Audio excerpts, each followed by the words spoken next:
Et bonjour tout le monde, j'espère que tout le monde va bien. Salut The Punk Soul, j'arrive toujours pas à le prononcer, mais voilà en commentaire quelqu'un qui va nous intéresser ce soir. Moi je vous le dis. Bon alors, comment vous allez? J'espère que ça va bien. Moi je vous avoue que j'ai pris euh, des jours à préparer ce live et je suis assez stressé hein, de tout ça. J'ai terminé de organiser toutes les notes 10 minutes avant de commencer, donc on dirait, euh, on dirait comme quand on va passer un concours, vous savez. Dites-moi si le micro ça crache, s'il faut que je l'éloigne un petit peu, que je parle plus fort, moins fort, etc. Salut la geste oubliée bien sûr dans les commentaires est présente. On va en parler aussi en fin de live et puis je vous en parlais un peu euh, en cours, je pense. Alors, vous voyez donc que nous avons des dragons partout sur l'écran parce qu'aujourd'hui c'est live poésie dragon. On va voir ça un peu ensemble. J'ai préparé mon jus de pomme dans ma tasse de schtroumpf. Et oui. Et puis j'ai plein de livres à vous présenter. J'ai plein de sites, j'ai plein de choses. Ce soir, prenez un stylo. Vous allez en avoir pour votre encre. Du coup, là, j'ai oublié qui dit je suis enfin là, oui, finally, avec mon accent allemand. Et oui, parce que la geste oubliée, c'est un conte de création d'un univers sous forme de vidéos et pour l'instant YouTube, mais qui sait à l'avenir. Et qui stream aussi sur Twitch et qui n'a pas pu streamer à cause d'un plantage d'ordi ou d'un problème tout simplement technique d'ordi. Et donc elle restream ce soir à partir de 21h30. Vous pourrez retrouver la geste oubliée puisque je vous mettrai un petit lien à la fin du stream vers leur Twitch dans le chat. Voilà. Alors, jus de pomme, malheureusement sans épices parce qu'il faut pas abuser, j'ai quand même pas le temps de faire des trucs avec des épices. Vous savez, les trucs avec les pâtes, c'est quand même ce qu'il y a de mieux. Salut Pali, ça rend bien la bibliothèque en fond. Ouais, c'est chouette, hein. Enfin, oh, je me jette des fleurs, mais c'est vrai que je trouve que ça rend pas mal. D'ailleurs, je sais pas ce que ça rend sur votre écran, mais il y a Croque-Mou caché à chaque fois sur chaque slide. Il y a Croque-Mou, ok. Bon alors voilà. Du coup, je présente un peu le live pour les nouveaux. Euh, donc l'idée de ces lives, c'est en fait de se partager un peu notre culture, de se dire qu'en fait, partant du constat que la culture et le savoir appartient à tous, ou appartiennent du coup en l'occurrence, euh, eh ben il serait temps de le partager et de mourir moins bête. Voilà. Hmm. Donc voilà, donc ça c'est l'idée. On fait ça sous forme d'échanges. Moi, je vous raconte un peu tout ce que j'apprends en fait au fur et à mesure de mes cours, etc. Parce qu'en fait, ça sert à rien si je les apprends et que je les partage avec personne. Donc voilà, donc autour de la littérature, de l'histoire, de la culture en général, de l'écriture et du gaming. Puisque je fais tout ça, alors viendez sur la geste aussi parce que voilà, Anishka le précise, on a besoin de gens pour définir une inf pour étoffer le lore. Oui, oui, alors vous verrez ça ce soir. Bon, bref. Alors, du coup, n'hésitez pas à lâcher un petit follow si ça vous intéresse. Et sur ce, on commence bien en tête avec le lieu du jeudi avant de passer à la poésie et au dragon. Puisqu'en fait, je le rappelle, donc c'est tous les jeudis et tous les lundis soirs à 18h30. Tous les lundis, on présente un objet atypique. Et tous les jeudis, on présente un lieu atypique. Un lieu atypique et un objet atypique qui, c'est moi qui le choisis, du coup c'est des objets et des lieux qui m'inspirent moi et que je vous présente en fait dans le cadre de présentation en fait de mon univers et de l'écriture en fait. Alors, alors, c'est parti. Ah oui, et je vous rappelle aussi, je regarde mes notes, hein, j'ai encore préparé là, je sais pas mais j'ai beaucoup de pages pour ce soir, euh, que au bout des 50 abonnés on peut débloquer le petit émoticône pomme. Voilà, je pense qu'on ferait un émoticône cœur pomme, ce sera trop bien. Et puis on fera les lives sur Pantésil. Hein. Voilà, quand même. Alors du coup, pour ceux qui ont vu donc dans la story Instagram et Facebook, Le lieu de ce soir, c'est le Lilienstein. Salut Sirène du soir. Tiens, je pense que du coup, Lilienstein, ça te dit quelque chose, puisqu'on y était. Non, on n'y était pas ensemble, mais c'était pas loin. Non, c'est trop nul, ça manque d'ours et T-Rex fluo dans leur univers. Ouais, ouais, tellement la gestoulier, il leur manque des trucs, hein. Mais bon, ça va venir. Or donc, ben, on va passer au lieu. Alors, le Lilienstein, comment je vais vous présenter ça? J'ai quelques petits trucs à vous montrer. Alors, on va commencer par vous montrer ça, hein, et puis après, vous allez me dire ce que vous en pensez. Donc, le Lilienstein, c'est une montagne dans le massif du Elbseinsteingebirge. Voilà, alors vous allez me dire que ça ressemble à rien, donc je vais vous l'écrire, hein. Ce sera plus simple. Voilà, c'est un nom à rallonge. Et oui, parce qu'on aime les Allemands, nous.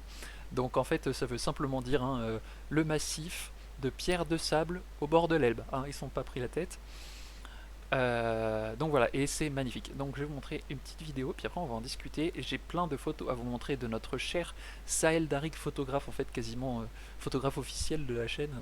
Non, ça fait quand même 2 fois que je montre et bah, c'est toujours aussi bluffant, hein. Alors, donc voilà. Donc ça c'était lorsque j'avais fait une rando, ça devait être en mars. Donc rapidement pour vous montrer en fait cette espèce de montagne là sur laquelle on va grimper, c'est tout vert, c'est tout joli. Voilà, et donc là c'était mon petit groupe de rando avec des amis. Alors pour vous situer un petit peu, je vais vous montrer voilà, sur la magne. Donc en fait voilà, donc nous on est, bah, vous ça dépend où vous êtes en France, hein. Moi je suis à Strasbourg ici, et donc Lilienstein c'est ici. Voilà, Nioup, zoom.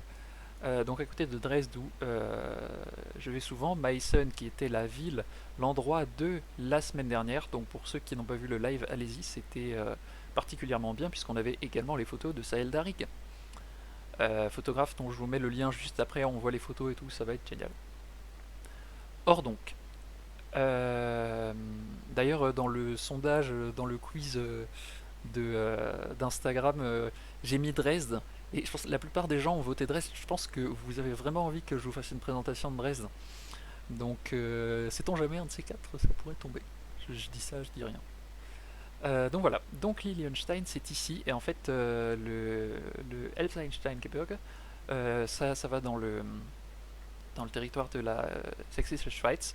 Oh là là, regardez la photo. Bon, allez, on clique dessus. On va vous montrer un petit peu. Hop là. Est-ce que c'est pas beau cet endroit, hmm? Est-ce que c'est pas beau?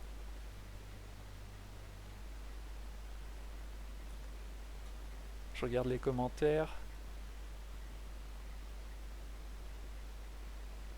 Voilà, oui, Dresde, effectivement, c'est la capitale du Land, hein. Donc voilà, donc effectivement, hein, vous reconnaissez, c'est joli. Et donc, Lilienstein, c'est une des montagnes de cet ensemble où j'ai fait pas mal de randonnées. Il me semble même justement que c'est celui qui est sur la droite, la petite montagne ici. Donc voilà, donc on va faire un petit tour sur les photos de Sahel Darig maintenant, quand même. Alors, on va faire comme ça, voilà, génial. Donc ça c'est probablement une photo, hein, je pense que c'était à Lilienstein, donc en fait on montait sur la route qui allait au sommet de la montagne, et vous voyez comme elle a su capturer l'ambiance des bois allemands, des sapins, c'est beau. Donc voilà. Alors oui, il y avait un champ en plein été, du coup c'était génial. Euh, En même temps, tiens, je vais vous faire le petit historique du Lilienstein, parce que je me suis un peu renseigné. Du coup, le Lilienstein, c'est un site en fait qui a été occupé depuis moins 12 000, chers amis, hein. Donc le paléolithique tardif, ouais, j'ai retenu mes dates, et jusqu'au néolithique. Et néolithique tardif aussi, il me semble, hein, puisque moins 2200 quand même, ouais. Puis après aussi à l'âge du bronze, et l'âge du bronze, on en reparlera aussi, puisque c'est l'âge de Pentésilée, c'est l'âge de la guerre de Troie, chers amis. Je parle beaucoup trop vite ce soir, mais voilà, c'est l'idée. Là, du coup, sur la photo, vous voyez, en fait, bah, clairement, c'est de la pierre de sable, hein, et ça s'effrite avec le vent et avec la pluie, etc. La pluie s'insinue, vous voyez partout les fissures. Et c'est magnifique. Alors ça c'est moi, donc on va skipper. Voilà, une petite tour de pierre avec je sais plus trop écrit dessus. Au sommet, enfin c'était en route vers le sommet. On a une vue magnifique hein, d'en haut, je vous montrerai après je pense. Voilà, c'était un voyageur contemplant une mer de nuages mais de face. C'est ridicule. Voilà, on a une petite vue. Donc là c'est la vue d'un côté mais en fait à partir de cet endroit on peut aussi voir jusqu'en Suisse. Pardon, en Suisse. En République tchèque, pardon. J'allais dire en Bohème, en plus des formations professionnelles. Du coup, voilà. Et donc, je reviens un peu sur ce que je vous disais. Donc, évidemment, comme c'est à la frontière de la Saxe et de la Bohème, ça a été un lieu, en plus en hauteur, donc stratégique, très convoité euh, au fur et à mesure de l'histoire. Du coup, il y a eu un château qui a été érigé vers 1200, mais qui a été complètement rasé et définitivement abandonné en 1550. Surtout qu'à côté, en fait, je pense qu'on va pas voir sur les photos. Encore la pierre de sable, magnifique.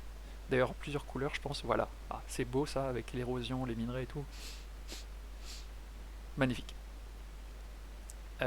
Et donc, en fait, en face, donc par rapport à là où vous voyez la photo, bah en fait à droite, enfin du coup à droite pour vous, c'est par là, je pense.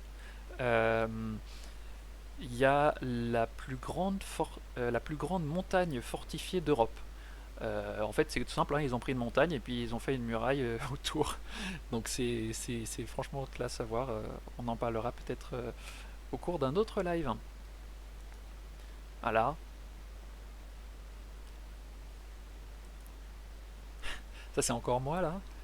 Il y a beaucoup trop de photos de moi ici. Voilà, et puis je regardais donc après l'histoire du Lilienstein. C'est après le XVIe siècle en fait, à partir du XIXe, c'est devenu un lieu touristique en fait, hein, à partir de 1873.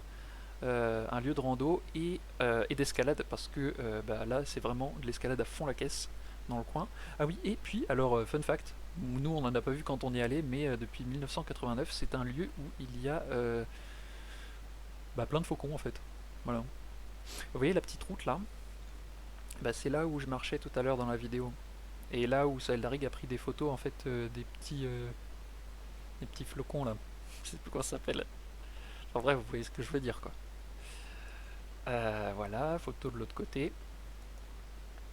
Ah, Sahel Darig de dos. Est-ce qu'on a de face? Ah non, ça c'est moi cherchant l'inspiration.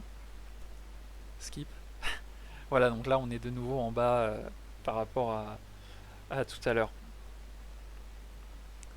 Alors, la Suisse ça commence à faire loin. Ouais, mais le truc c'est qu'en fait, si tu veux, c'est comme on a la Suisse saxonne, donc bah, du côté de la Saxe en fait, et pareil en Normandie, on a la Suisse normande, hein, figurez-vous. Et en fait, c'est plutôt apparemment rattaché par rapport à la géographie, la géologie des lieux. Voilà. Quand est-ce que tu m'y emmènes? Bah ouais là, prochainement. Je pense que j'y retourne cet été en plus moi. Continuité, par contre, il est vrai. La geste oubliée qui fait des blagues dans le chat. Non mais je vous jure. Hein. Voilà, je pense que j'ai fini. Alors avec les photos de Sahel Darik, donc on va faire... je termine juste de vous montrer les photos du coin parce que du coup moi aussi j'en avais pris quand j'y étais un peu plus tôt. Après on va faire un tour sur le compte de Sahel Darig. Donc voilà, donc là c'était une photo que j'avais pris un peu pour vous donner l'envergure du truc. Ce qui est marrant c'est que là il y a un petit pont là sur lequel on peut aller. Il faut vraiment pas avoir peur du vide. Donc si vous y allez, n'ayez pas peur du vide, mais franchement ça vaut le coup. Hein. Comment je me sentais bien. À la petite vue là, c'est beau. Ça j'ai une vidéo après à vous montrer. Ta-da-ta-ta. Alors c'est quoi? C'est celle-là peut-être? Tais-toi. Ouais. Je pense pas que ce soit celle-là. Ah voilà, ça c'est beau ça. Voilà, donc vous voyez vraiment la profondeur. C'est-à-dire qu'en fait sur les photos ça rend jamais vraiment bien. Celle-là ça va. Mais vous voyez vraiment genre jusqu'au fond, jusqu'aux régions reculées embrumée et nuageuse où habitent justement les dragons bohémiens, bien sûr. Euh, voilà, ça rend, c'est magnifique. Et donc c'est très inspirant. Et moi, ça m'a inspiré pas mal de choses, hein, je dois dire, pour beaucoup pour mon roman, hein. Ah ouais, voilà, petite vidéo.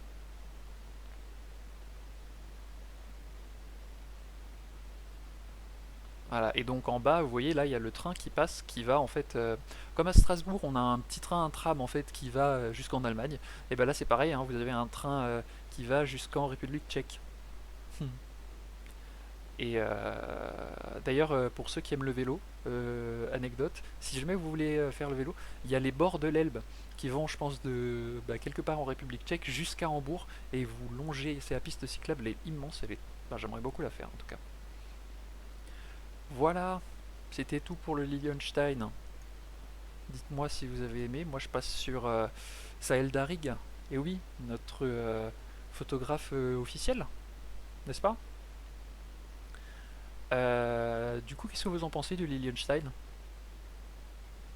Personnellement, j'adore. Mais est-ce que ça vous dirait d'y aller, que je vous fasse d'autres trucs sur des images à peu près dans le coin, parce qu'en fait, bah, comme on a fait pas mal de rando, pas mal d'autres endroits de rando, des forteresses cachées aussi dans ces montagnes, si ça vous dit, dites-le moi. Euh, ah, ce Pang Sofa Soul. Yes, c'est magnifique, hein. Ouais, vraiment, je suis d'accord. En fait, je vous ai juste demandé pour confirmer mon point de vue, c'est terrible. Donc voilà, donc là on est sur la page Instagram de Sahel Darig, qui donc est une photographe, qui est une amie photographe qui est venue avec moi en Saxe l'été dernier, et également avec Maxime de la Geste Oubliée qui est en train de communiquer avec vous sur le chat. Et donc voilà, et donc là en fait elle fonctionne par tableau. Elle fait toujours 9 photos qui ont une certaine ambiance. Euh, voilà, regardez, ça c'était nous. Voilà Maxime, moi-même. Et puis Léane qui a un compte. Tiens, bah, je vais peut-être vous montrer ça une autre fois, mais elle fait de la couture historique et également du cosplay. Voilà, et elle est également modèle. Euh, Regardez comme c'est joli. Là, je tiens à préciser que vous voyez ce corset là, donc corset de 1780, elle a tout fait elle-même, hein, de A à Z. Donc imaginez qu'il y avait quand même 70 pièces environ, ou je sais pas combien de dizaines de pièces à coudre ensemble, sur mesure et tout. C'est c'est abusé quoi. Voilà, et donc Zaldari qui fait des superbes photos, donc si jamais, bah, allez vous abonner si jamais ça vous plaît. Elle fait aussi pas mal de choses engagées. Elle poste pas tout ce qu'elle fait, elle fait aussi des séances portraits. Donc n'hésitez pas à la contacter, franchement, si ça vous plaît. Voilà. Hmm. Bon, est-ce que j'ai fini avec la saxe? Est-ce qu'on passerait pas à la poésie et au dragon? Est-ce qu'on passerait pas au magnifique poème que nous a légué The Pank Sofa Soul? Je le prononce avec un accent de ouf. Dans le chat. Alors, bon, je tiens d'abord à préciser pour ma défense. Bah oui, tiens, c'était ça, c'était la truc pour.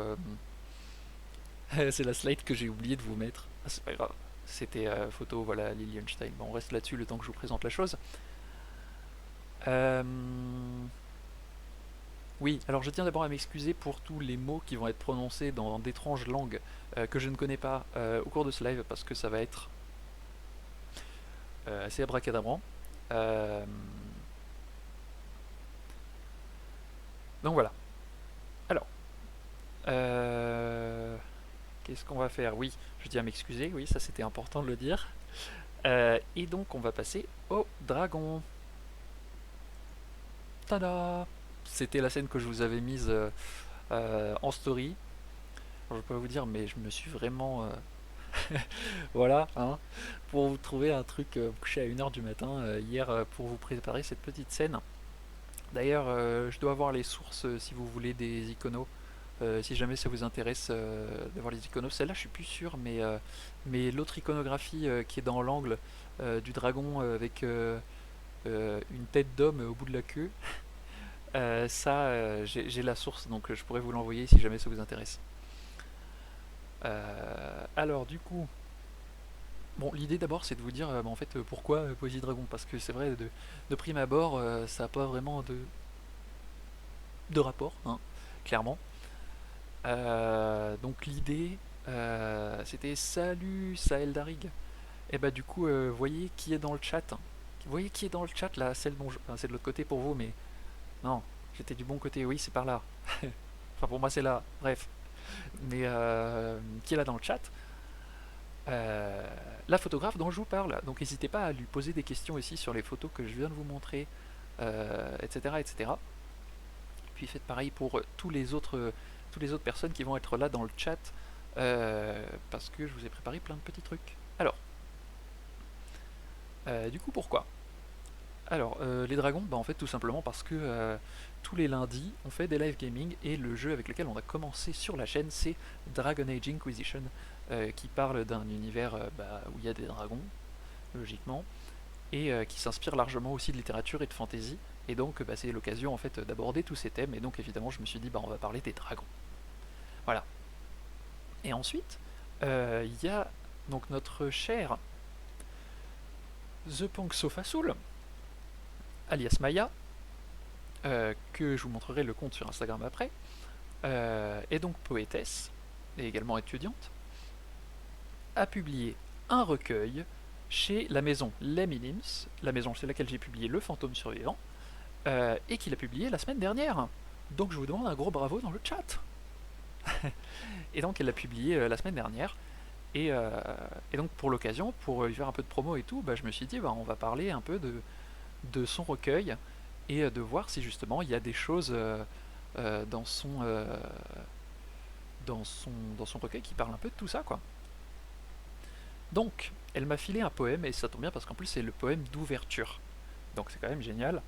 Donc pour vous rappeler, moi le recueil je l'ai pas encore entre les mains, ou je l'ai pas en fait je l'ai pas entre les mains, mais je l'ai sous version du coup numérique, version qui coûte moins cher hein, by the way, parce que du coup là je fais la promo à fond. Euh, donc le recueil s'appelle Sombre Euphorie. Voilà. Donc je vais vous lire un peu ce petit poème. Alors veuillez me pardonner hein, pour tout ça, vous me direz un peu ce que vous en avez pensé. Pas de ma lecture, je sais qu'elle sera horrible, mais de ce poème dans le chat, puisqu'après on va discuter, on va parler un peu de ce que vous en pensez, ce que ça vous a fait ressentir, etc. Alors, je vais boire un peu de jus de pomme moi.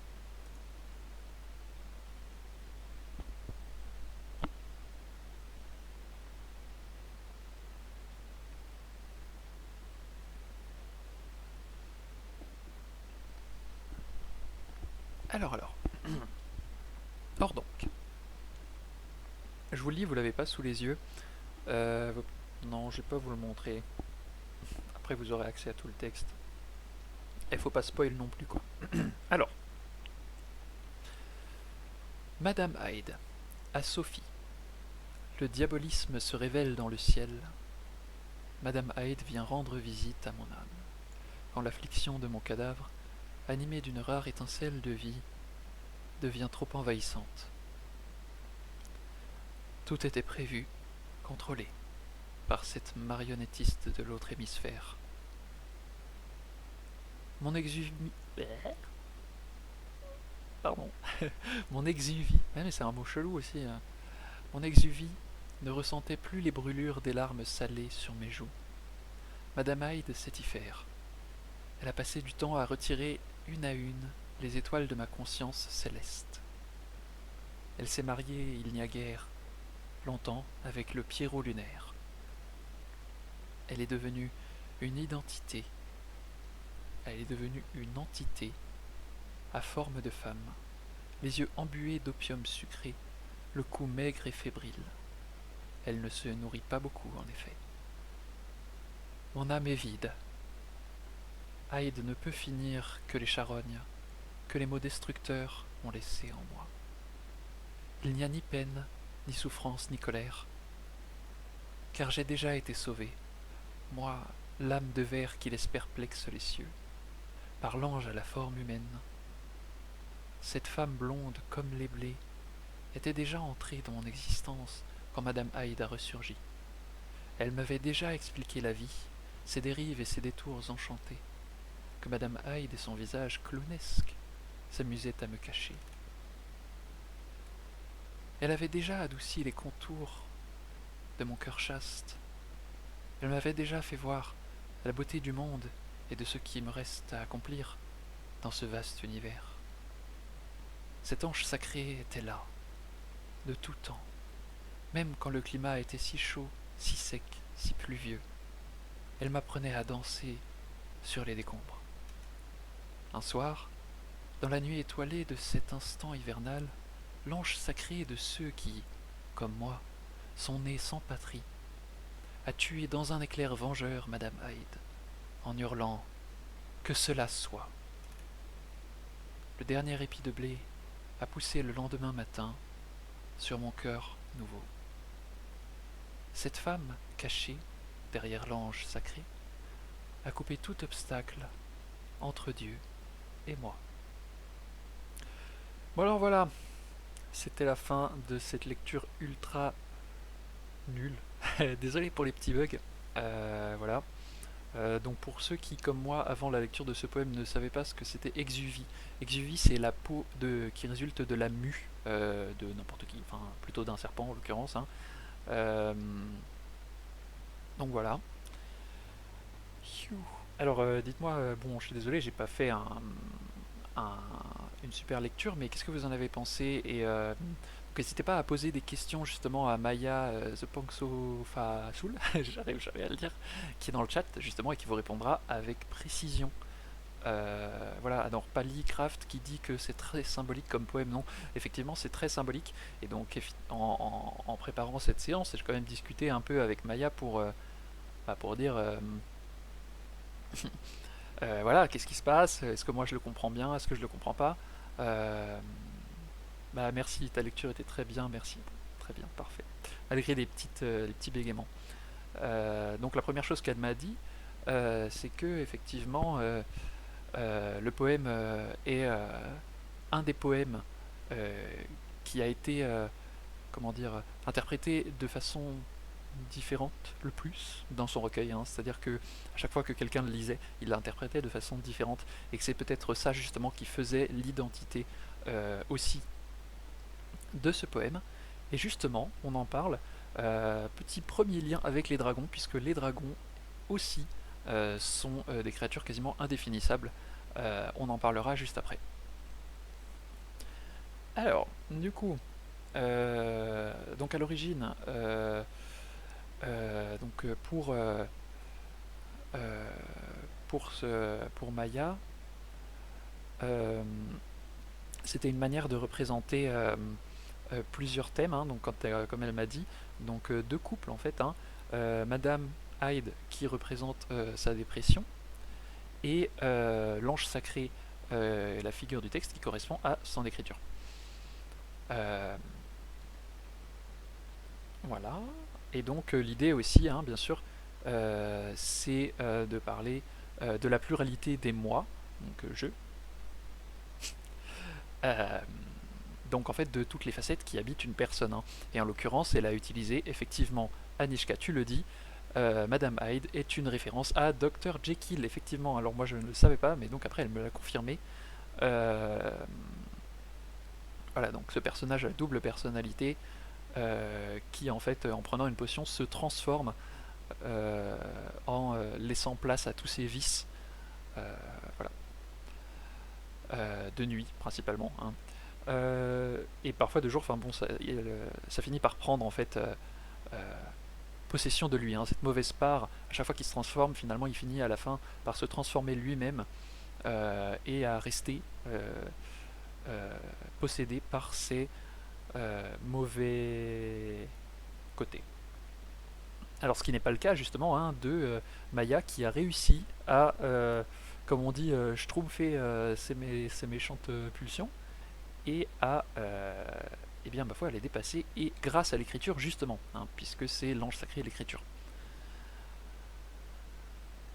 Euh, du coup, Egilon, tu vas lire le livre Dr. Jekyll et Mr. Hyde. Non, non, non, non, non, non, non. Je suis pas bon lecteur. D'ailleurs, il faudrait qu'on invite une amie à moi, hein, qui s'appelle Louane Fresny, qui est comédienne, avec laquelle j'ai pas mal travaillé, et qui chante aussi, hein, et qui a fait des cours de théâtre et de lecture à voix haute, et qui, elle, sait lire, pas comme moi. Voilà. Et donc non, je ne lirai pas ce roman. Me poussez pas. Et donc je remercie d'ailleurs je remercie d'ailleurs Blaumercat qui est souvent dans le chat, qui m'a envoyé justement une chaîne YouTube qui c'est vraiment pas mal, hein. Alors du coup je vais vous la montrer, qui s'appelle peut-être que certains la connaissent déjà, euh, Overly Sarcastic Productions. Voilà. Euh, Voilà, et donc en fait c'est donc ça parle en anglais, ça parle en anglais et ça parle très très vite. Donc moi je mets toujours les sous-titres, et la dernière fois là pour la vidéo qui était sur le Dr Jekyll, j'ai même baissé la vitesse, hein, j'ai mis à 0,75 et même avec les sous-titres. Enfin bon, ok, je suis pas très bon en anglais, très bien. Euh, donc bon voilà, et c'est ultra intéressant comme chaîne, donc je vous la conseille énormément, sachant qu'ils ont aussi fait une vidéo sur les dragons qui est extrêmement intéressante, donc allez-y, allez regarder, puisque je l'ai aussi mis dans mes sources pour cette vidéo. Voilà, voilà. Donc, oui, ta lecture, il y avait un côté lecture à la messe, mais en vrai, t'es assez relaxant. Bon, bah, c'est déjà ça de gagner, hein, c'est déjà ça de gagner. Euh, donc voilà. Euh, alors moi, justement, quand j'avais lu ce poème pour la première fois, ça m'avait énormément fait penser, en fait, comme j'étais ultra branché dragon en plus à ce moment-là, à plusieurs choses. D'abord à, en fait, moi j'ai l'habitude de prononcer le H, du coup je disais Hyde. Bon bref, ça m'a fait penser à plusieurs choses, mais notamment à du coup bah, l'hydre, hein. Voilà, puisque la figure du mal, le dragon est en Europe la figure du mal incarnée, et donc l'hydre, évidemment. Autre rapport, bah, c'est hide, tout simplement, le verbe en anglais mais avec un i qui veut dire caché. Donc on a toutes ces parties qui sont cachées en nous, qui sont également dans le poème, du coup la dépression cachée qui finit par prendre place. Pareil dans Dr. Jekyll et Mr. Hyde. Et pareil pour les dragons qui finalement dans la plupart des mythes sont des créatures qui vivent cachées. Euh, voilà.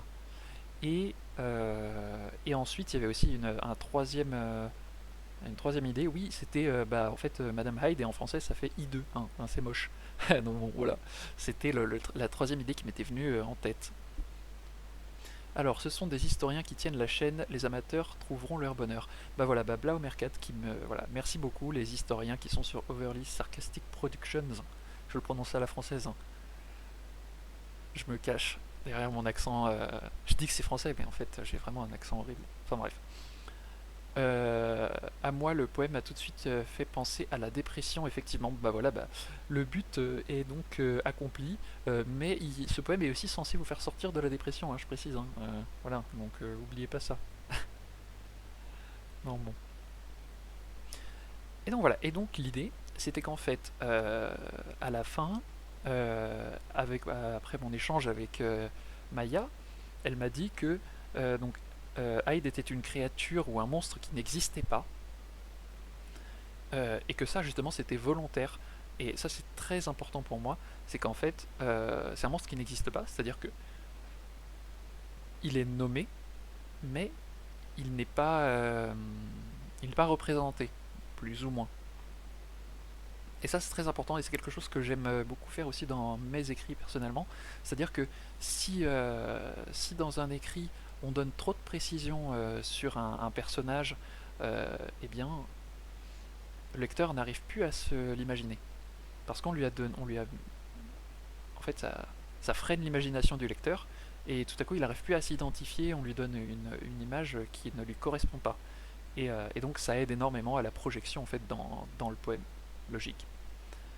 Voilà, et donc elle voulait ne pas donner une image fixe qui pour elle justement est inutile et freine l'imaginaire. Voilà, et donc maintenant je vous propose de passer à la partie dragon justement, mais on reviendra sur la poésie après, puisque ça c'était l'introduction. Donc je fais cette petite interlude, puisque je parle beaucoup là, je vais vous montrer où vous pouvez trouver justement le recueil de Maya. Donc logiquement, il est présent un peu partout hein, sur Internet. Maya vous dira plus précisément où le trouver. D'ailleurs, tiens, j'ai pas encore mis le... euh, j'ai pas montré l'Instagram. Quelle horrible personne je suis. Voilà, voilà notre chère poète, donc poétesse, pardon. Donc n'hésitez pas à aller voir son compte. Hop. Et donc voilà, et donc dans tous les cas, je sais pas parce que ça avait pris un peu de temps pour moi, d'ici à ce que ce soit référencé un peu partout, mais dans tous les cas, vous pouvez le trouver sur le site de l'éditeur, hein, donc www.maisonlesminimes.fr. Et voilà, et donc il est là, donc le recueil est à 15 € et la version numérique est à 2,99 €. Mais très cher, mais c'est très bon ça. Hmm. Voilà, et donc ensuite, après, vous avez les autres livres de l'édition, notamment le mien, celui qui a Bibi là. Oui, là, c'est de là, là. Oui, c'est de là, là. Ah, c'est ce qu'il faut prendre, hein. Donc voilà, c'est pour vous montrer ça.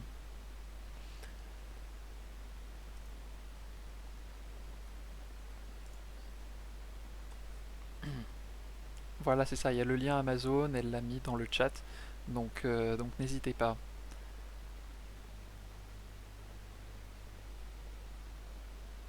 Bon alors, maintenant on va faire le petit lien, hein, parce que c'est pas le tout, mais j'ai soigné plus ou moins mes transitions.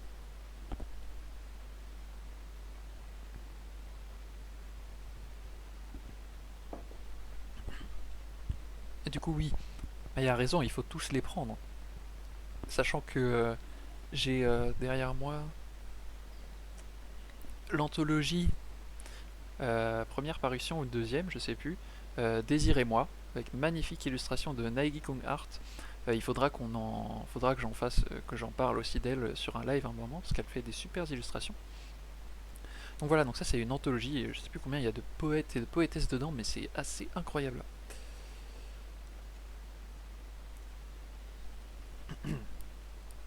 Donc voilà. Alors, le petit lien. Donc effectivement, on voit que le poème correspond un peu au dragon dans le sens où bah, c'est pas très défini. On a le côté hide, le côté pardon hide, j'allais arriver. Et donc le côté non défini aussi que Maya voulait donner au dragon, le fait que chacun puisse se l'imaginer, en fait ça correspond énormément au dragon. C'est-à-dire qu'en fait, un dragon, bah, à l'origine, avant que nous on dise bon alors ça a des ailes, c'est reptilien, ça crache du feu, ça machin, ça truc, et ben en fait c'était très indéfini et en fait on a tout simplement mis tout ce qu'on voulait sous le nom de dragon.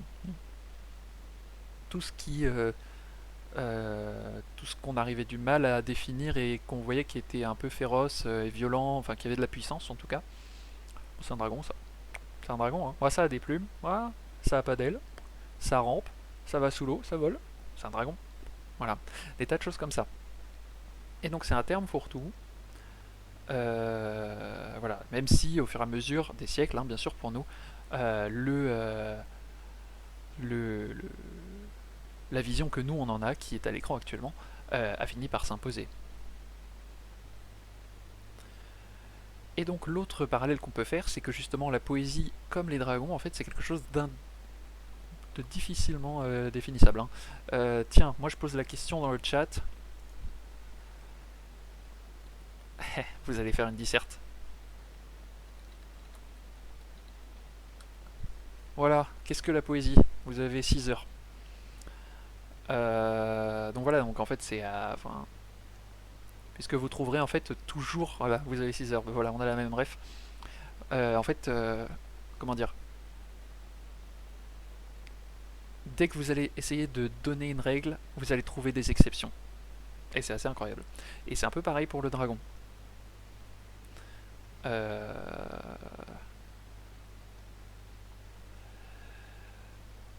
Donc voilà, alors bon, on va commencer par se dire, bon, bah, parce que moi je me suis quand même penché plus sur les dragons ce soir dans mes recherches. Donc, qu'est-ce que les dragons, hein? On va pas se demander qu'est-ce que la poésie, parce que sinon on en a pour plus longtemps. Enfin, quoique, ça dépend, mais bref, ce soir j'ai décidé de faire ça, ok? Vous allez pas me. Hein? Bon, alors. Donc voilà, donc les dragons, on en trouve partout, hein, depuis perpète, depuis les Indo-Européens. Donc pour vous dire, les Indo-Européens, c'est au moins 3000, euh, et peut-être avant. Donc là, j'ai un livre justement. Alors, c'est le moment où je vous sors tous mes bouquins. Ce livre-là, How to Kill a Dragon, de Calvert Watkins, pour ceux qui veulent. C'est un pavé, hein, qui a été publié en 1995 à l'université d'Oxford, très très spécifique. Donc en anglais, vous allez voir, c'est assez impressionnant, hein. Cet ouvrage est monstrueux.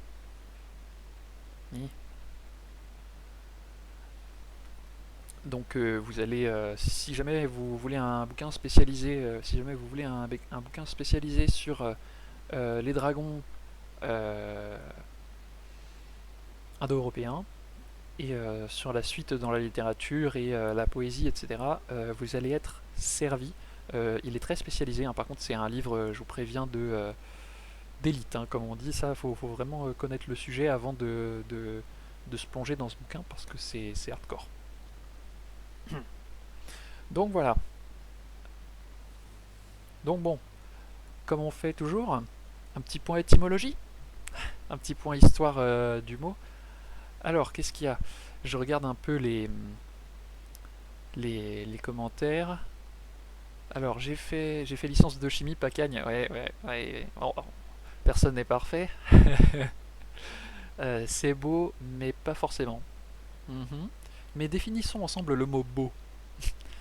Blamacat, peindre des images dans la tête des gens. C'est beau parce que cette analogie justement entre l'écriture et la peinture est souvent reprise au fur et à mesure des siècles. Il y a pas mal de. Il y a un bouquin que j'adore, moi. Alors tous ceux qui ont fait prépa me détesteront si je dis que je l'adore, mais le voici.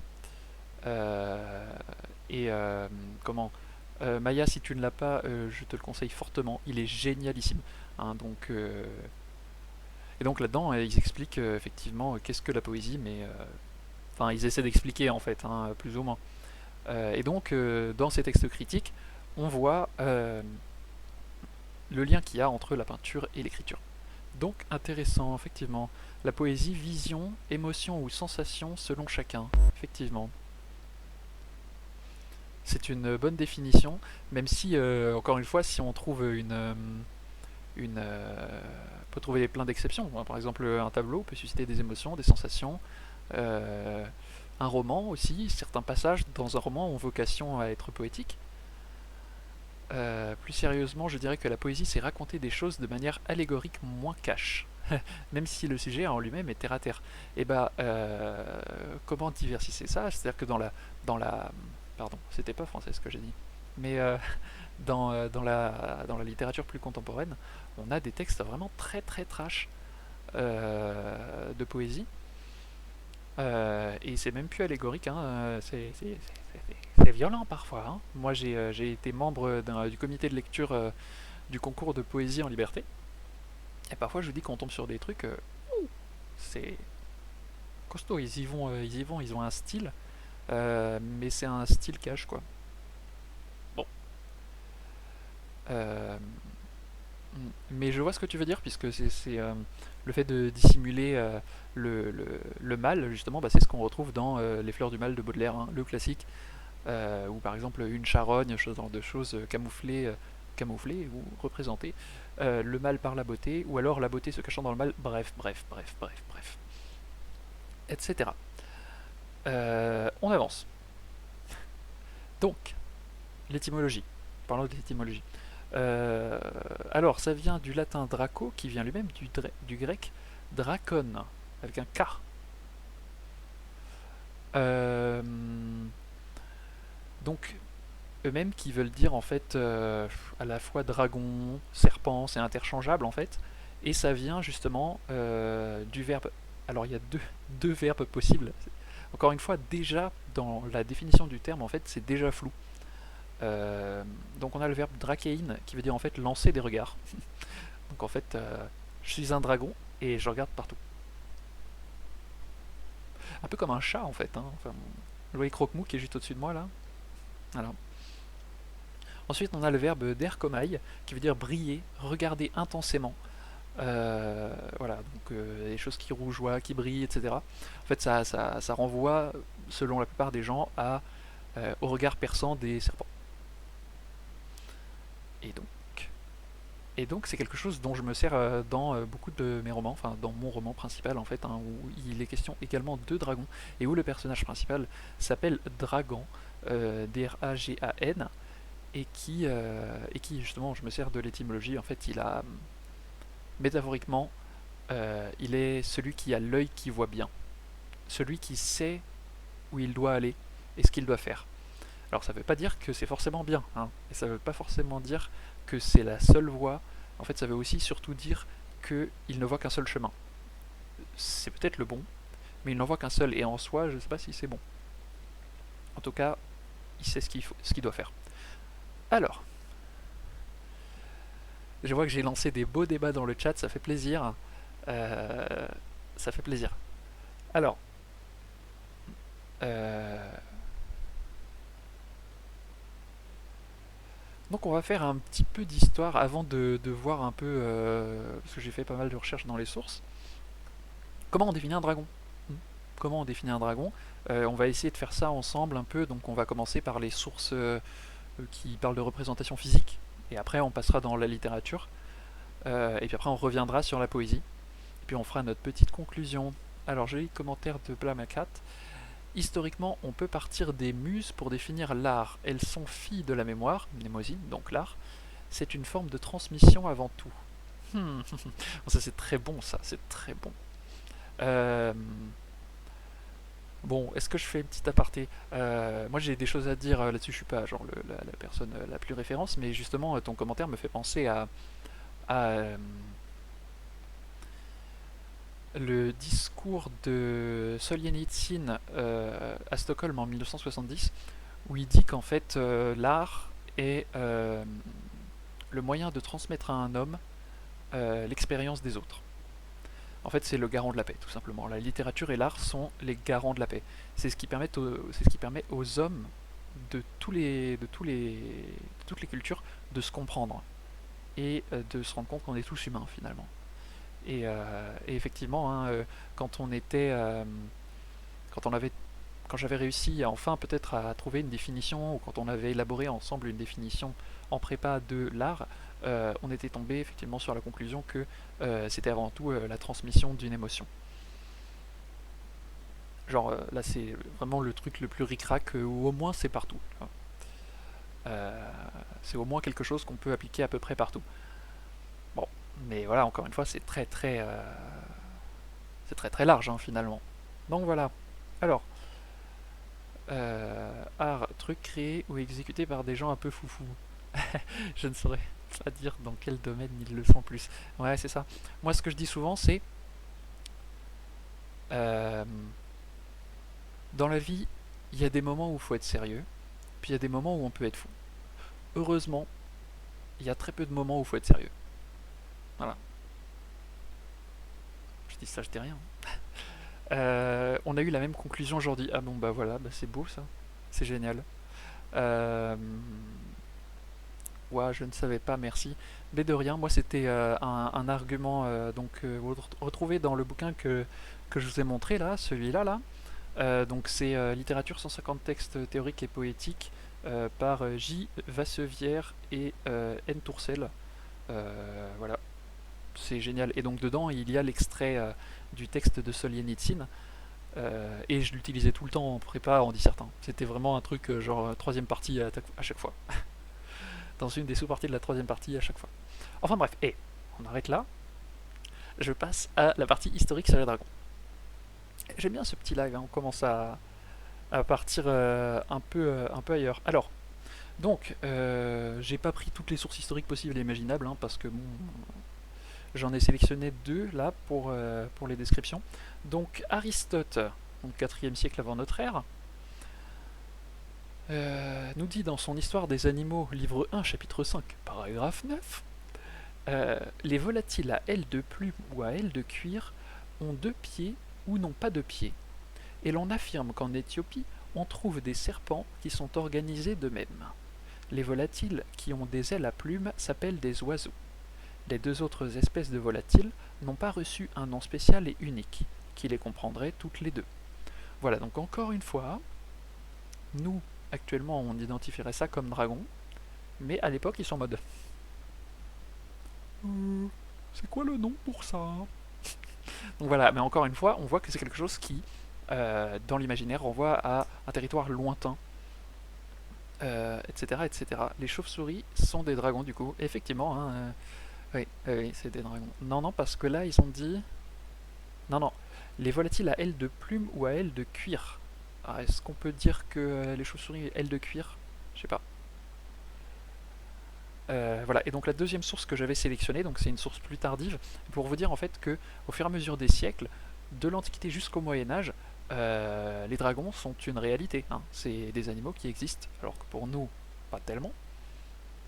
Et donc, Brunetto Latini au XIIIe siècle dans son livre des trésors nous dit: le dragon est le plus grand de tous les serpents et même l'une des plus grandes bêtes du monde. Il habite en Inde et en Éthiopie, où il existe un été perpétuel. Voilà, donc pour vous rappeler que de toute façon, la plupart des textes médiévaux se basent sur les sources antiques, hein. C'est pour ça qu'on retrouve d'ailleurs peut-être le mot Éthiopie. Donc Draco, ce serait pas tant qui voit, mais plutôt ce qu'on voit là et ce qu'on ne peut pas nommer. Non, ouais, c'est clair si tu veux, c'est un peu ça, ouais. Donc voilà, donc c'était pour vous dire un peu ces deux sources que j'ai sélectionnées, et bien sûr vous en trouverez plein d'autres si vous cherchez sur les dragons dans des littératures, disons, qui se veulent scientifiques. Donc voilà, dans tous les cas c'est toujours associé à des espaces lointains et des temps lointains aussi généralement, même si là c'est pas le cas. Là c'est pas le cas, hein, mais je vous jure, je vous jure. Voilà. Bon, alors maintenant on va passer à un terme fourre-tout dans la littérature. Donc les sources littéraires. Moi j'en ai un petit paquet, hein, on va peut-être pas toutes les faire. Alors, le premier livre que j'avais pris, donc c'était celui-là, là, emprunté à la BNU, donc Bibliothèque nationale universitaire de Strasbourg, Corne et Plume. C'est un super ouvrage, hein, clairement. J'ai pas eu le temps de le lire en entier parce que de toute façon, en plus, il y avait qu'un seul article qui parlait des dragons. Mais très intéressant, hein, donc je vous le conseille. Donc celui-là, quoi, qu'est-ce que j'ai mis? Voilà, Corne et Plume dans la littérature médiévale, attributs, signes et emblèmes, sous la direction de Fabienne Pommel, P-O-M-E-L, Presse universitaire de Rennes, 2010. Voilà. Palicraft qui dit: mais oui, cette bête-là, tu vois quoi? Drago. Ouais, c'est exactement ça, hein, c'est un peu comme quand tu vois un personnage chelou qui embête tout le monde avec les cheveux blancs coiffés en arrière dans un monde de sorciers qui arrive et qui est un peu arrogant comme ça. Et tu dis: mais c'est quoi? C'est qui ce type? Tu dis: ah, c'est Draco? Ah, je suis content de ma blague là. Non, bon, c'est nul. Du coup, l'article qui m'intéressait dans ce livre, c'était bien entendu du dragon au perroquet. Alors, encore, voilà, du dragon au perroquet, les débuts de la royauté arthurienne entre la corne et la plume de Catalina Girbea.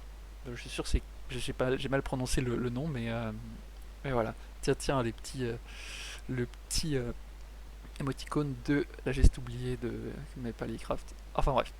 Euh, donc voilà, donc là c'était juste pour dire en fait, je vais pas vous parler des perroquets au XIVe siècle.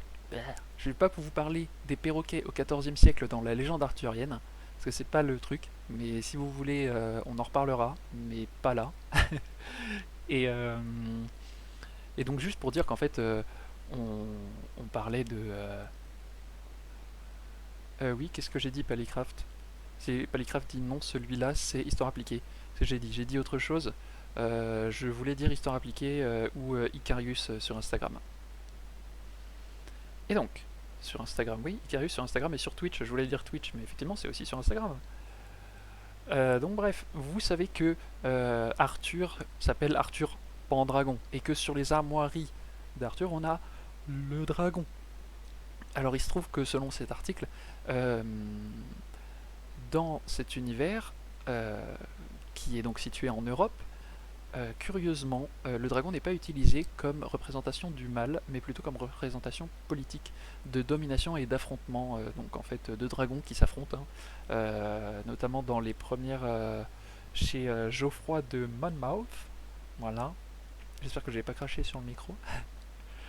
Mais qui donc en fait représentent deux dragons, un blanc et un rouge, qui représentent respectivement les Saxons et les Bretons et donc voilà, qui s'affrontent, etc. Et donc en fait, c'est plus, selon cet article, une façon de légitimer son pouvoir, la puissance, etc. Le dragon symboliquement, blablabla. Et donc en fait, c'est pas du tout une représentation du mal, mais plutôt une entrée dans l'héraldique et dans la politique. Et c'est quelque chose qu'en fait on retrouve plus tard.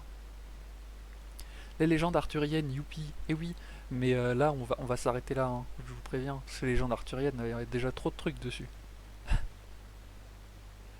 Donc voilà. Et donc après, on voit que quoi? Oui, ah ça c'était intéressant, oui, effectivement. Ce que j'ai trouvé aussi, c'est que donc, bon, alors Arthur, on situe, les sources historiques le situent comme un roi breton, si jamais il a existé, hein, euh, donc à la fin de l'Empire romain. Donc en parlant d'Empire romain, justement, euh, mais que sait-on des dragons dans l'Empire romain, Jamy? Euh, alors, Blamercat, je vais devoir vous laisser. Dommage, c'est super intéressant. Oh, c'est désolé. 19h30, tu vas manger. Bah écoute, c'est pas grave, tu pourras le revoir en streaming. Le live sera donc sur cette chaîne et puis sur YouTube comme d'habitude. A plus. Et donc je disais, on le retrouve également chez les Romains. Et donc apparemment il n'est pas présent chez les Celtes, hein, selon l'article, mais il est présent chez les Romains. Et ce qui est assez intéressant, c'est qu'en fait, on le retrouve comme symbole militaire de pouvoir encore.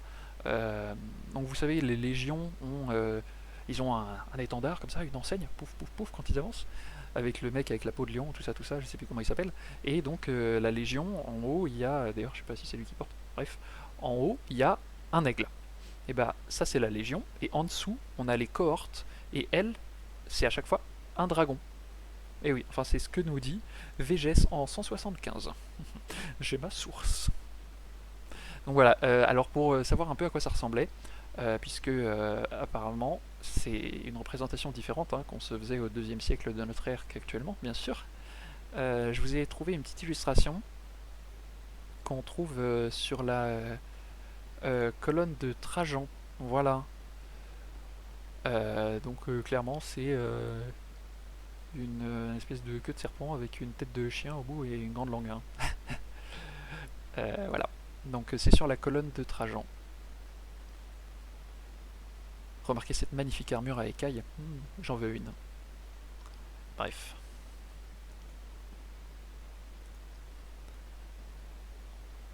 Alors, en parlant de ça, j'adore l'affiche du Festival interceltique de Lorient 2018, édition où le pays de Galles était à la nation à l'honneur. Et oui, oui, effectivement, le dragon rouge sur le drapeau du pays de Galles.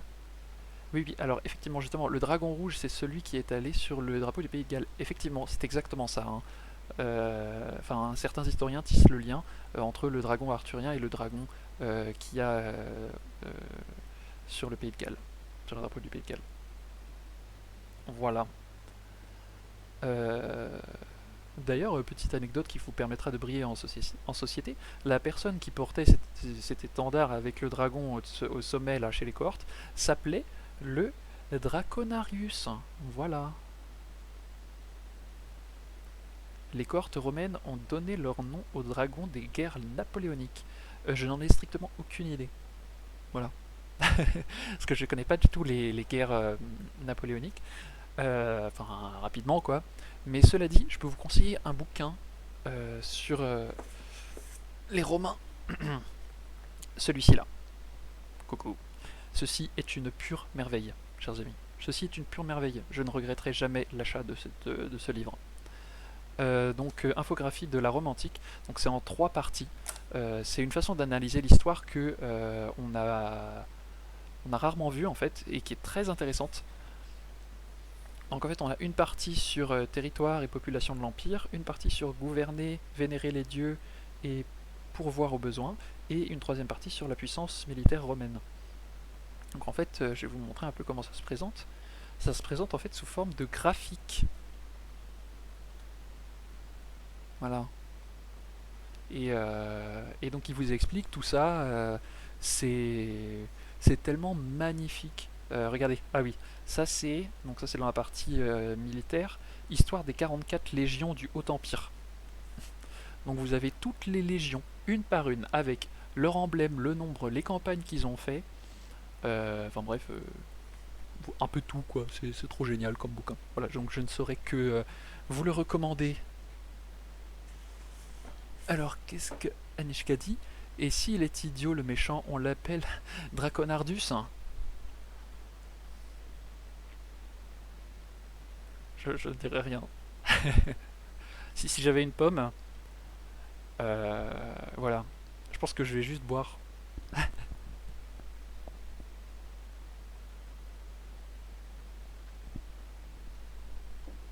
Ce sera mon commentaire.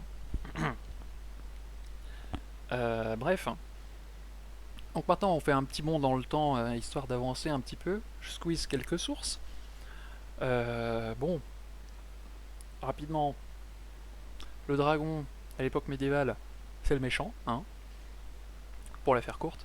C'est l'allégorie du mal, du diable. On le trouve à l'Apocalypse. Il est présent dès la création, hein. Sachez que donc le bien ne va pas sans le mal. Et donc, on le retrouve un peu partout. Donc, si vous voulez en savoir plus sur le dragon médiéval, allez voir la vidéo de Nota Bene qui s'appelle Comment sont nés les dragons, qui est à peu près top sur ce sujet parce que il fait un bon résumé condensé de tout ça. C'est pas mal, allez voir ça. Petite question, j'ai manqué quelque chose avec les pommes. Ah oui, alors, les pommes. Euh, Lors du premier live, je sais plus comment on en est venu à parler de pommes, mais il se trouve que les pommes, c'est la vie. Et je bois toujours du jus de pomme. Et j'ai mis des pommes dans mes livres. Et à ce moment-là, on parlait de pommes. Et voilà. Et les gens dans le chat ont dit que les pommes c'était trop bien. Du coup, on était obligé de faire un émoticône pomme maintenant, tu vois. Et donc, tous les soirs, je bois du jus de pomme. C'est la vie. Alors, en Allemagne, ils servent un demi-litre de jus de pomme, hein. Un verre de jus de pomme. Un demi-litre, s'il vous plaît. Alors, le dragon romain a été relié au serpent dans le jardin d'Éden dans la Bible. Bonne question. C'est-à-dire qu'on retrouve beaucoup de liens, évidemment, hein. C'est comme quand tu vois que Zeus égale Odin, égale Wotan, égale d'autres noms, euh, égale Jupiter, bien sûr. Et bah des liens, en fait, on peut en tisser un peu partout, et c'est des choses que certains font remonter justement à l'ère indo-européenne, où il y aurait peut-être eu une croyance commune, puis après chacun aurait fait son petit truc. Euh, et donc le dragon romain a été relié au serpent dans le jardin d'Éden dans la Bible. Je ne sais pas, parce que si tu veux, je sais pas quand est-ce que le dragon apparaît chez les Romains, mais dans la Bible du coup il apparaît avant. Euh, donc bon. Euh, En tout cas, je pense que au contraire, la Bible ne vient pas du dragon romain, mais tous les deux viennent de sources antérieures. Ça, pour l'instant, je pense que c'est plus logique. Du coup, je suppose que tu aimes aussi l'Apfel Schorle. Non. Non, parce que Schorle, ça a des bulles, et c'est pas bon les bulles. Voilà, ça fait rôter. Bon, on avance là. Arrêtez de me perturber avec le jus de pomme. Ce serait marrant d'avoir... Ah non, on parle des pommes. Mais et vous savez quoi, on peut le casser parce que... voilà, le jardin d'Éden. Et le jardin des Hespérides. Qu'est-ce que garde le dragon du jardin des Hespérides dans les aventures d'Hercule? Des pommiers. Dans la Bible, c'est la pomme d'Adam, la pomme de la tentation. Je dois avouer, j'ai cédé à la pomme de la tentation. Bref, avançons. Donc, on va faire un petit bond. On va aller faire quelque chose de voir une source qui est un peu plus tardive. Donc là, on était au XIIIe siècle avec... non, non, ça c'était plus tôt. On était allé jusqu'au XIIIe siècle avec notre cher Brunetto Latieni dans les sources historiques, disons scientifiques. Et ben, on va avancer jusqu'au même siècle avec les sources littéraires, avec la chanson des Nibelungen. Alors, vous voulez la version trash? Donc ça, c'est un roman poétique, un poème épique allemand du XIIIe siècle. Je vais pas vous raconter l'histoire, mais grosso modo, à un moment, il y a notre cher Siegfried qui vient de tuer un dragon et qui se baigne dans son sang. Et après, lorsqu'il se baigne dans le sang, il y a une feuille de tilleul qui vient se poser au creux de son dos et qui empêche le sang du dragon de couvrir entièrement sa peau. Et en fait, quand il ressort, le sang du dragon a rendu sa peau invincible et dure comme la peau d'un dragon, mis à part à l'endroit où il y avait la feuille. Est-ce que ça vous rappellerait pas un mythe antique? Est-ce que ça vous rappellerait pas Achille? Hello Belda, ça fait plaisir de te voir. Ah bah le tilleul, non, enfin c'est bien ça, enfin j'en sais rien. Le tilleul a permis de tuer Siegfried après. Après je sais pas si c'était un personnage auquel vous teniez particulièrement, mais c'est comme Achille. Hein. Achille, donc on plonge dans le fleuve du Styx, qu'on retient par la cheville, et c'est son unique point faible. Et bah là c'est pareil. Siegfried s'est baigné dans le sang du dragon. Voilà. Alors, pour ceux qui ne savent pas, juste j'introduis rapidement Belda. Belda est le créateur et celui qui m'a recruté euh, pour le MMO RPG Minecraft et l'écriture de la storyline. Voilà, voilà.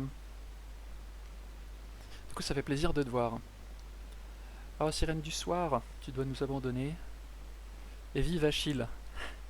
Tu diras plus ça quand on parlera de Pentésilée. Mais oui, c'est marrant de voir ces analogies. Allez, bonne soirée. Donc voilà, on avance un petit peu. Bon, alors ça, je vais sauter parce que bon, c'est pas très marrant. Euh, pour ceux qui veulent en savoir plus sur les dragons d'Alsace, on a cette magnifique BD, Bestiaire alsacien, donc de Alain Klaus, qui a été publié en 2013 chez BF Éditions.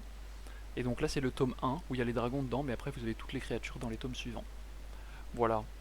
Bon, voilà. Et après, on a aussi pas mal de dragons dans l'est de la France.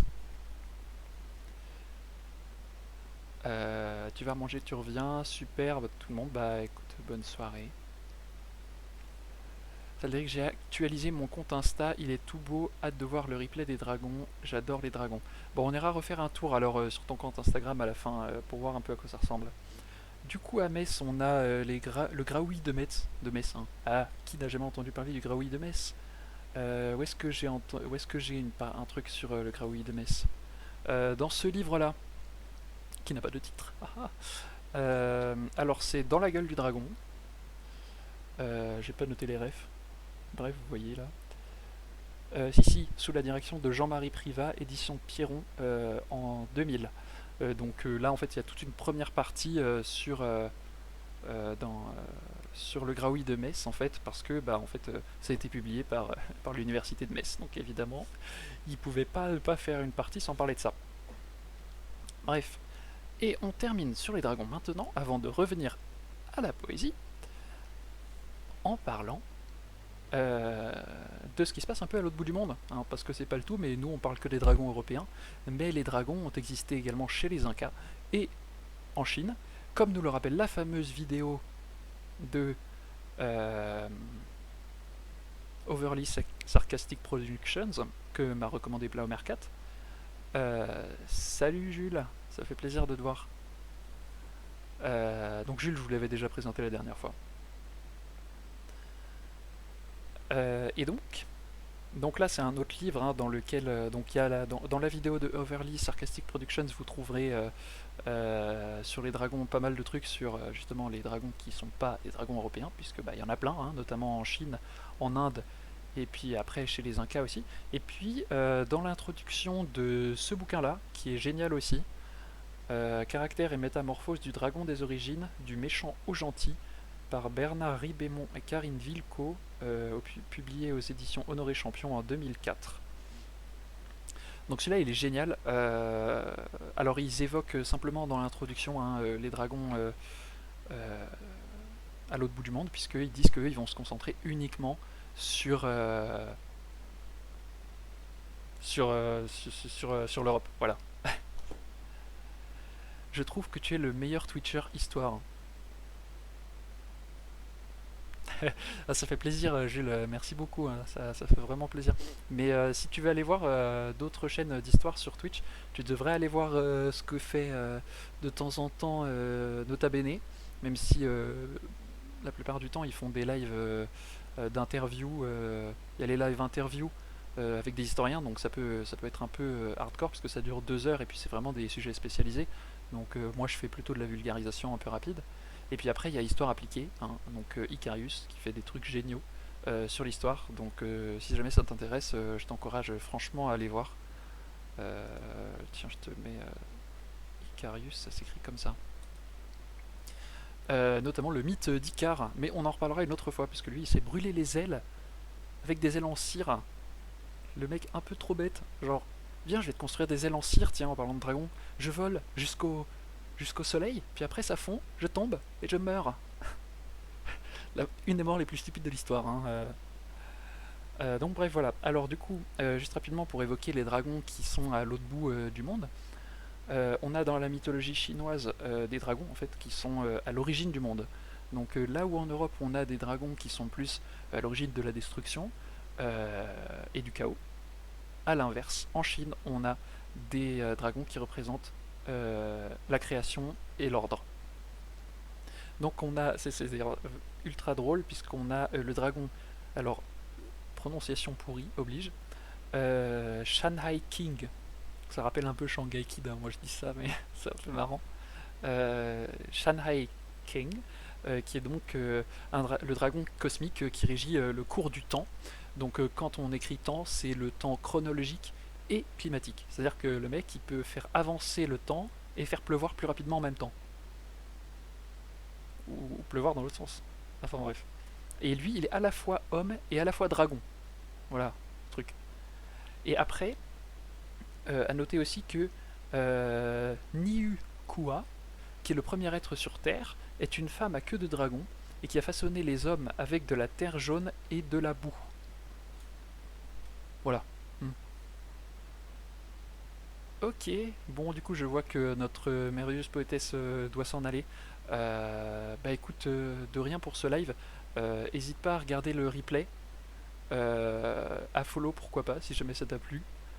Et puis à la prochaine. Et puis moi je vais essayer de repasser un peu à la fin de ce live pour te faire pour refaire un peu de promo et tout quoi. Hmm.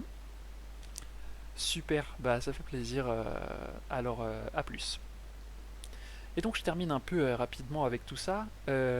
Aussi chez les Indiens, on a les dragons qui s'appellent Agni. Ça rappelle pas un peu Igni, hein, le follower, justement. Pourquoi je dis follower moi? Parce que je viens de lire ça dans le chat.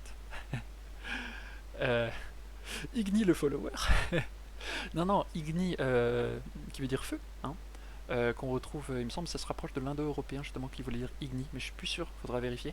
Et bien sûr, dans The Witcher, les différents signes que les sorceleurs peuvent envoyer, et ben, il y a Igni qui envoie du feu. Palicraft qui demande les Indiens d'Inde. Oui, les Indiens d'Inde. Voilà, voilà. Et donc je termine par citer notre très cher Bernard Ribémont dans son introduction au livre que je viens de vous montrer, Qu'il représente ce vide opposé à la naissance d'un monde ordonné ou qu'il participe à la création de par sa relation aux quatre éléments, je rappelle, eau, terre, feu, air, ouais c'est bon je les ai, chose qu'on verra quand on fera le live justement sur le MMORPG Minecraft. Le dragon apparaît ici, encore comme un monstre originel, animal mythique par excellence. C'est une belle conclusion, n'est-ce pas? Alors, attends, vous voulez me dire, mais bon, et la poésie dans tout ça, hein? Parce que bon, moi je vous ai fait un live dragon, mais en vrai, à l'origine c'était aussi pour parler de poésie. Juste, c'est quoi les titres des livres? Écoute, là, ils sont tous à côté de moi, mais ce que je ferais, c'est que je les mettrais dans la description sur YouTube. Et au pire, après, si t'as pas la flemme, justement, de regarder sur les. Sur le live en rediffusion et de regarder tout le live, à chaque fois je donne le truc que tu fais poser, tu prends le livre. Mais sinon, je mettrai ça dans la description. Aïe. Tu es un tueur, tu arrives à me faire kiffer ton histoire. Ah bah, j'adore, merci, hein. Super. Euh, je dis aïe parce que, regardez, je me plains. Regardez, c'est un bobo ça. C'est un bobo. Si jamais les gens de la reconstitute gauloise me voient, ils vont dire mais t'es un faible. En fait, je me suis arraché la peau avec un bouclier gaulois. Et je vous raconterai ça une autre fois. Bon, et donc, tout ce que j'ai envie de vous dire. Attention, là ça va partir un peu loin, je vous préviens. Accrochez-vous. Alors, donc, ce qui relie justement la poésie et les dragons, c'est la diversité et l'indéfinissable. On est d'accord que dans les deux cas, c'est un peu complexe. Mais aussi des associations de thèmes, et notamment, attention, ce qu'on appelle le thème du mal mythogène. Je suis fier de moi. Donc mythogène, en fait, ça veut dire qui libère la parole, hein. Euh, voilà, tout simplement, en fait, le mal qui fait parler. Et c'est un concept qu'on retrouve énormément chez les auteurs et chez les créateurs. C'est-à-dire que, ben, qu'est-ce qui crée enfin, qu'est-ce qui vous pousse à la création? Ben, généralement, c'est le mal. C'est ce qu'on a vu, par exemple, avec, justement, avec Maya dans l'introduction. C'est sa dépression qui lui a fait écrire ce poème, hein, et c'est de ça qu'elle parle. Donc, on retrouve ça ici. Belda, oui, absolument. Bah, après le live, là, à partir de 20h. Donc, voilà, je suis dispo. Euh, donc, voilà. Et donc, c'est le concept qui dit que bah, on est inspiré pour écrire que lorsqu'on souffre. Alors, c'est assez bateau, hein, mais en soi, c'est assez vrai. Et c'est quelque chose qu'on retrouve ensuite bah, dans des thèmes généraux comme bah, la catharsis dans la Grèce antique et tout ce qui est tragédie.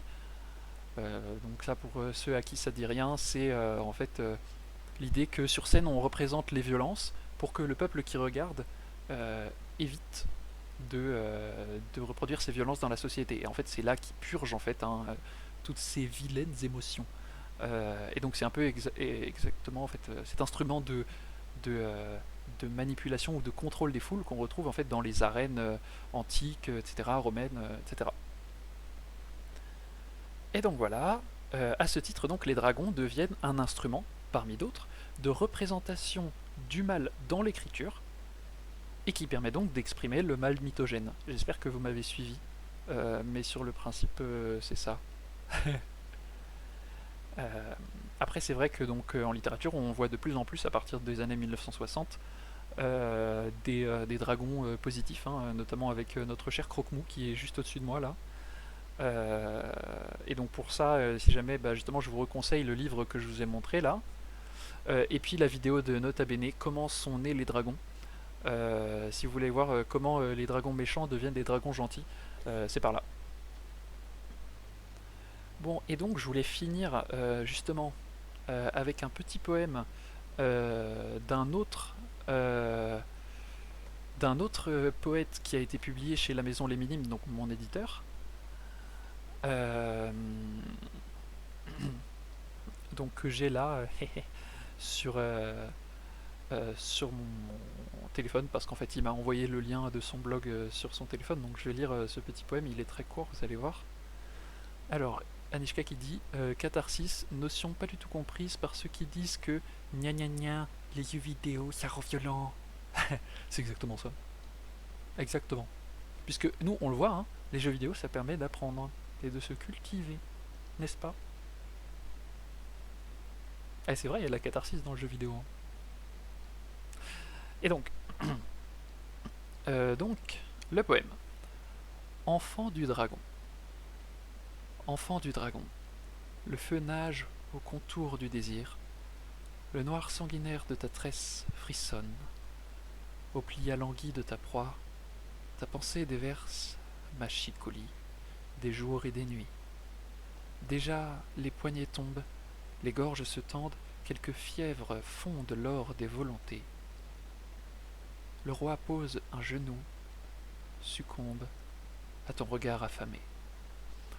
Donc voilà, alors là on a clairement plutôt quelque chose qui ressemble à du désir, hein. Je pense qu'on n'est pas très loin. Je vais vous montrer un peu le compte de notre cher Eric qui partage ses poèmes également sur Instagram, alors qui n'a malheureusement pas pu être disponible ce soir. Mais donc voilà, hein, c'est donc voilà Rico CTN si jamais vous voulez. Puis là il y a son blog, donc là où j'ai lu ce poème, qui a publié tout ça. Voilà, vous pouvez aller voir un peu son petit compte. Il alterne à chaque fois, j'ai l'impression, hein, plus ou moins, une photo, un poème. Voilà. Bon, je voulais aussi vous parler d'Aragon, mais on en parlera une autre fois du coup, parce que là je vois l'heure qui tourne. Euh, Louis Aragon, on fera une séance sur lui parce que c'est un de mes poètes préférés, sinon mon poète préféré. Donc on en reparlera. Donc là, bah, c'est un peu la fin, chers amis. Alors, j'ai quand même quelques trucs à vous dire avant qu'on se quitte. La première chose, c'est que à 21h30, donc dans 1h30, juste le temps de manger, nous avons le live Twitch de nos chers amis de la Geste Oubliée qui relancent leur live. Et ça, c'est quand même génial, hein. Euh, donc en fait, ils créent un univers cinématique autour d'un univers qu'ils créent. Enfin, ils créent des vidéos autour d'un univers fantastique qu'ils sont en train de créer. Et donc ce soir, ils reprennent les lives après un problème technique de PC. Donc je vous engage à les suivre sur Twitch. Ils font du streaming de jeux. Ils font des vidéos live dessin où ils créent l'univers, le lore, etc. Là, apparemment, ils travailleraient sur une nymphe. J'en dis pas plus. A plus, Pali d'ailleurs, je viens de voir. Donc la geste oubliée, hein. Je vous mets le lien là dans le chat si jamais vous voulez aller voir. Hop. Puis je vous mets également le lien de Maya, histoire que... Et puis je vais vous mettre également le lien de Sahel Darik quand même. Parce que, bon, ses photos sont quand même top. Elle a dit qu'elle avait refait un peu son compte tout à l'heure. Voilà, admirez. Faites pause sur le replay.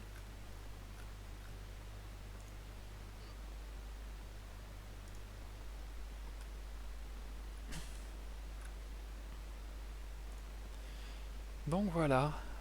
Ah, il faut que j'actualise le compte Sahel. Bon, mais du coup, oui, effectivement, bah, du coup, désolé, il reste 3 minutes, mais de toute façon, avec Sahel, on fera un, un live de toute façon prochainement. Mais attendez, je vais vous montrer parce que ça va pas du tout. Faut que j'actualise. Euh, on a fait.